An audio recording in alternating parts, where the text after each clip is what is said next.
এটা আমার মেসেজের মূল জায়গা। বাট মেয়ে মানুষ প্রস্তাব দিবে কেমনে, লজ্জার একটা বিষয়। তো তিনি কৌশল করে তার একজন দাসীকে ডাকলেন, হ্যাঁ এদিকে আসো, খাবার দাবার হাদিয়া কাপড় চোপড় দিয়ে লোট। খাদিজা আপনি এত হাদিয়া কেন দিচ্ছেন, স্বার্থ কি আমাকে বলেন। বলছে এখানে যুবক আসছে, এই যে যুবকটা দেখছো না, তাকে আমার পছন্দ, বিয়ে করতে চাই, তুমি আমার পক্ষ থেকে প্রস্তাব নিয়ে যাবা। বলছে তাই, সমস্যা না, আমি যাব।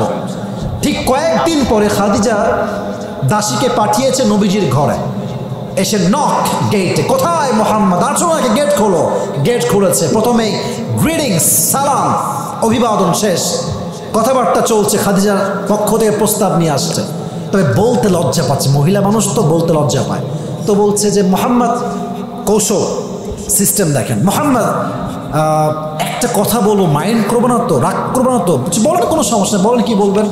তো বলছে যে তোমার বয়স তো মাশাআল্লাহ, you are just 25 years old, 25 বছর বয়স, তোমার তো বিয়ের বয়স ঠিকঠাক, এভরিথিং ইজ ওকে, তুমি বিয়ে করো না কেন। তো নবীজি যে জবাব দিয়েছেন, আমাদের জবাব, এটা সবার কথা। নবীজি বলছে আমি তো বিয়ের জন্য এক পায়ে প্রস্তুত, বাট আমার কাছে না আছে টাকা, না আছে বাড়ি, আমাকে মেয়ে দিবে কে? আমি তো মোহর দেওয়ার সামর্থ্য রাখি না, একজন মেয়েকে খরচ দেওয়ার সামর্থ্য রাখি না, আমি বিয়ে করব কেমনে, কে আমাকে মেয়ে দিবে? এই আরব তল্লাটে এবার সে সুযোগ বুঝে কোপ মারছে, বলছে টেনশন নাই তো, আমার কাছে এমন একজন, এদিকে দেখেন আমার হাত আঙ্গুল দেখেন, আমি হিসাব দিচ্ছি, আমার কাছে এমন একজন মেয়ে আছে যাকে বিয়ে করলে, এদিকে দেখো, একদম এদিকে, মোবাইল বন্ধ রাখো, আমার কাছে এমন একজন মেয়ে আছে যাকে বিয়ে করলে তোমার কোনো মোহর দেওয়া লাগবে না, আমার কাছে এমন একজন মেয়ে আছে যাকে বিয়ে করলে তোমার কোনো থাকার জন্য বাসা দেওয়া লাগবে না, আমার কাছে এমন একজন মেয়ে আছে যাকে বিয়ে করলে তোমার কোনো কাপড় চোপড় দেওয়া লাগবে না, আমার কাছে এমন একজন মেয়ে আছে যাকে বিয়ে করলে খাবার কোনো কিছু দেওয়া লাগবে না, সর্বশেষ লাস্টলি অ্যান্ড ফাইনালি আমার কাছে এমন একজন মেয়ে আছে যাকে তোমার কিছু তো দেওয়া লাগবে না, লাগবেই না, বরং তোমার যা লাগবে ব্যবসার জন্য, তোমার প্রত্যেকটা পুঁজি সেই মেয়ে তোমাকে নিজেই দিবে। সুবহানাল্লাহ, কোথায় পাচ্ছে তোমার ভাইয়ের আমার? বলছে এই যুগে এইরকম মেয়ে, এটা কি আদৌ সম্ভব পাওয়া? বলছে অবশ্যই। বলেন মাসমুহা, সেই মহিলার নাম কি, মেয়েটার নাম কি? বলছে ইসমুহা খাদিজা, তার নাম হচ্ছে খাদিজা। অবাক করার বিষয় হচ্ছে নবীজি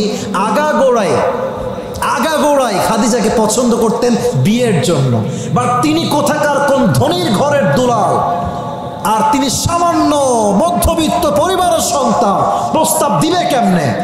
আল্লাহ বলছেন পেয়ারা হাবিব, কোনো টেনশন নাই, আপনার পছন্দ আর দেওয়ার দায়িত্ব আমি আল্লাহ তাআলা। সুবহানাল্লাহ পড়েন সবাই। এবার বললেন যে ঠিক আছে, আপনি তো প্রস্তাব দিয়েছেন, ঠিক আছে, এই যে যুবক যারা আছো একটু দিকে তাকাও, কোনো একজন মেয়ে প্রস্তাব দিলে একদম আমি এখনই বিয়ে করবো, না না, এটা সিস্টেম না। নবীজির সিস্টেম দেখেন, বলছে ঠিক আছে, আমি আমার চাচাকে নিয়ে আপনার বাসায় আসবো। চাচার নাম কি? মুরব্বীরাও বলেন চাচার নাম কি, বলেন বলেন, আবু তালেব।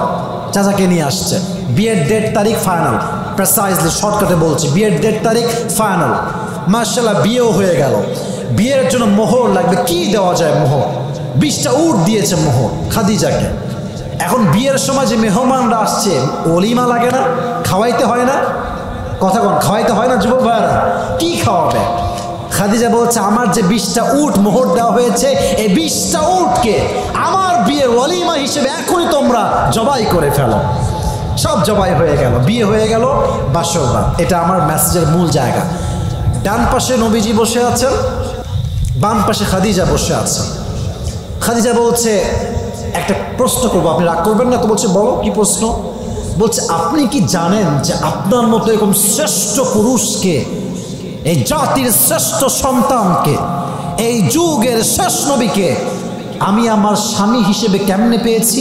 বলছে না, তা তো আমি জানি না, তা তো আমি জানি না, তুমি আমাকে বলো। বলছে আমার প্রথম স্বামী মারা গেছে, দ্বিতীয় স্বামী মারা গেছে, তৃতীয় স্বামী মারা গেছে, চতুর্থ স্বামী সন্তান রেখে মারা গেছে, বাবাও মারা গেছে, but I was still patient, আমি ধৈর্যশীল ছিলাম। ধৈর্যর থেকে আমি কখনো এক চুল এক কদম ডান বাম করি নাই।